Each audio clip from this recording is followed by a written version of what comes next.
I think that art is a great means of communication. It's a great means of education, and it's a great place to store ideas. Hello, I'm April Terra Livingston, and I'm a sculptor, and I like to say I make houses for ideas. Whenever I come up with a concept, something I want to communicate, thinking on it, resting on it, meditating on it, it's creating visual poetry in a way. It's also a way to communicate with people who maybe don't speak your language. Sometimes you can make a good house for an idea, a beautiful house for an idea. Maybe you make a really beautiful house and the idea is not so good. Maybe you make a beautiful house and the idea is fantastic. But you know, once it's built, it's really up to the viewer. It's up to the consumer of the idea. You know, they might get something off of it that's completely different than what you intended, and that's kind of awesome too. That is also a form of communication. I think a lot of people believe that, you know, you have to be born creative. I don't think I was born creative. I think I was very lucky to be born into a creative family. So I started early, and I had a lot of benefit starting that early. It was always part of my life. It was always like, kind of just like, it's something that you do. I was without a muse for a really long time. I actually, I took a 10-year break, and I went and traveled and went all over the place. And when I finally came back, I wanted to go to school. It was 10 years later, and I wanted to go to school, and I wanted to learn. I got a degree in painting, ceramics, fine art. And then I applied, and I got into a college in Italy. And I was majoring in painting and ceramics, as you do. And I took a sculpture class. And some door opened in that sculpture class in Florence, Italy.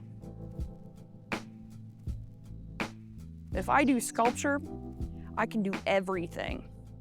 I can do painting, I can do photography, I can do clay, I can do paper, I can do everything. That's why I chose sculpture, and I'm so grateful for that class because it just opened up all these opportunities to me.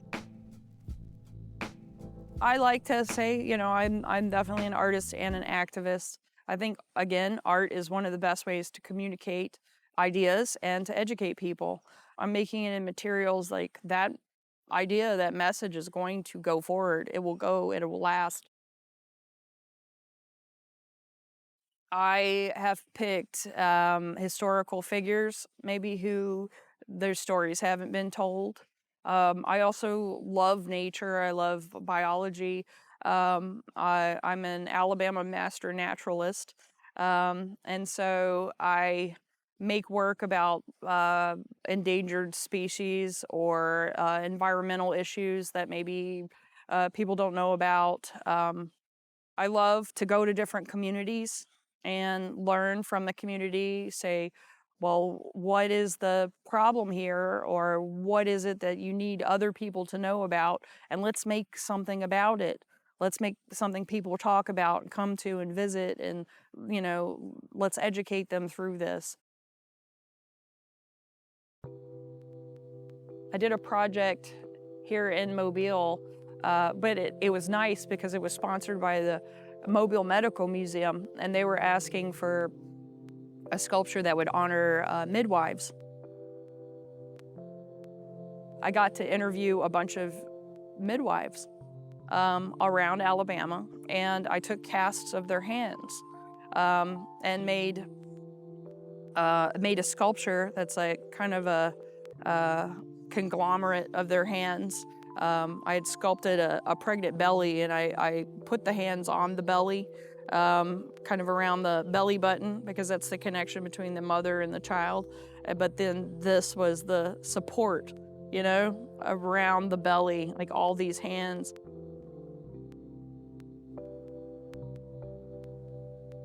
I did another piece for the Medical Museum that was on a healer from the Porch Creek Indian Nation in Atmore, Alabama.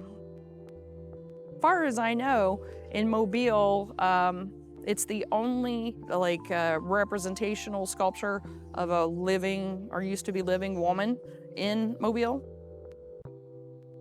I would say that my favorite thing in the world is not art, and it is not iron, and it is not creativity, but it is sharing information.